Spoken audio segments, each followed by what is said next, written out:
একের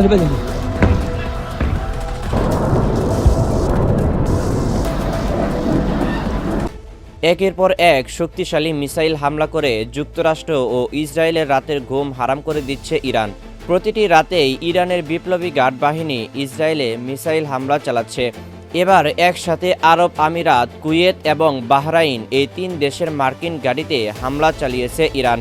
আর এই হামলার পর দিশেহারা হয়ে পড়েছে মার্কিন সৈন্যরা।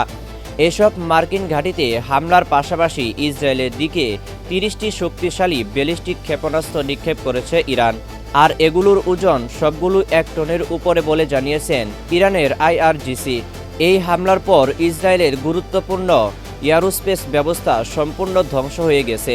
গত রাতের এমন হামলায় আতঙ্কে ঘর ছেড়ে পালাচ্ছে ইসরায়েলিরা।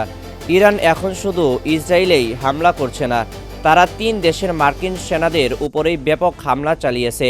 মধ্যপ্রাচ্যের দেশগুলোতে থাকা মার্কিন ঘাঁটিকে নিশানা করে এই হামলা চালাচ্ছে তেহরান। যদিও এই যুদ্ধে এখন পর্যন্ত সবচেয়ে বেশি ক্ষয়ক্ষতি হয়েছে ইরানের, তারপরেও ইরানের পাল্টা হামলায় নাকানি চুবানি খাচ্ছেন নেতানিয়াহু ও ডোনাল্ড ট্রাম্প। এই যুদ্ধে ইরানকে যুদ্ধবিরতির প্রস্তাব দিলে ট্রাম্পকে কঠিন শর্ত দিয়ে কঠোর হুঁশিয়ারি দিয়েছেন মুস্তফা খামেনি। আর এরপর থেকেই শক্তিশালী মিসাইল ছুড়ে ইসরায়েল ও মার্কিন সেনাদের রাতের ঘুম হারাম করে দিচ্ছে ইরানের বিপ্লবী বাহিনী। আল জাজিরার এক প্রতিবেদনে জানানো হয়েছে, ইরানের নৌবাহিনী দাবি করছে মধ্যপ্রাচ্যের বিভিন্ন দেশে অবস্থিত মার্কিন সামরিক ঘাঁটিতে তারা একাধিক দফায় হামলা চালিয়েছে। ইরানি গণমাধ্যমের খবরে বলা হয়েছে, ইসলামিক রেভলিউশনারি গার্ড কর্পাসের নৌবাহিনীর প্রধান অ্যাডমিরাল আলী রেজা তানসিরি জানান, ইরানি বাহিনী মার্কিন বাহিনীর বিরুদ্ধে ধারাবাহিক কয়েক দফা হামলা চালিয়েছে।